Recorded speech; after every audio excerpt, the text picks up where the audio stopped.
Allah Subhanahu wa Ta'ala berfirman, sesungguhnya Allah tidak akan malu membuat perumpamaan berupa nyamuk atau yang lebih kecil lagi.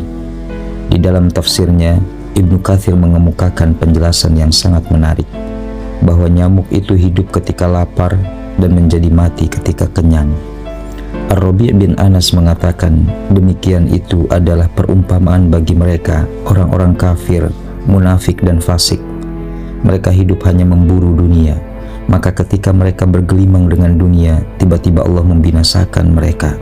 Sebagaimana firman-Nya, maka tatkala mereka melupakan peringatan yang telah diberikan kepada mereka, kami pun membukakan semua pintu-pintu kesenangan dunia untuk mereka, sehingga apabila mereka bergembira dengan apa yang telah diberikan kepada mereka, kami siksa mereka dengan tiba-tiba.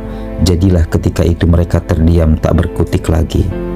Berkaitan dengan nyamuk ini, paling tidak ada dua pelajaran yang sangat penting.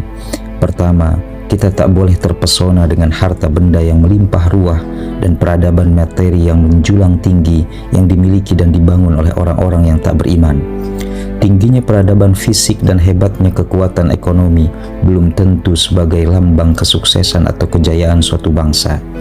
Manusia, baik dalam skala pribadi, masyarakat, bangsa maupun negara, bila terbuai dengan dunia dan melupakan ajaran-ajaran Allah, niscaya binasa. Sebagaimana nyamuk yang pasti mati ketika sangat menikmati menghisap darah hingga kekenyangan.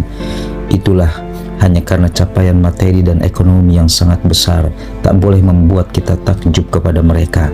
Dengan kekayaan yang melimpah, bisa saja justru mereka terkubur mengenaskan. Kedua, hati-hati dengan perangkap dunia.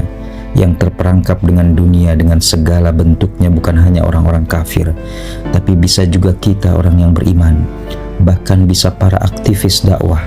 Sepanjang sejarah, gerakan dakwah tidaklah menang karena adanya fasilitas harta, dan tidak pernah kalah karena minimnya sarana dan prasarana dunia. Justru sebaliknya, elan perjuangan menjadi lemah ketika dunia mulai masuk dalam kehidupan mereka dan akhirnya benar-benar kalah ketika mereka telah bergelimang dengan harta. Lagi-lagi inilah filosofi nyamuk. Ketika dalam kondisi lapar, sangat lincah, bisa terbang ke sana kemari dan bisa menggigit dengan tajam sekali. Militansi luar biasa. Tapi ketika nyamuk itu sudah terlalu kenyang, ia tak bisa terbang lagi. Tak perlu dibunuh, nyamuk itu dengan sendirinya pasti mati. Karena itu, kita umat Islam hendaknya selalu waspada dengan jebakan dunia ini. Musuh-musuh Islam telah banyak yang mengetahui bahwa untuk menghentikan dakwah tak perlu dibantai para aktivisnya atau ulamanya. Cukup beri mainan dunia kepada mereka hingga mereka benar-benar terbuai dengan dunia itu.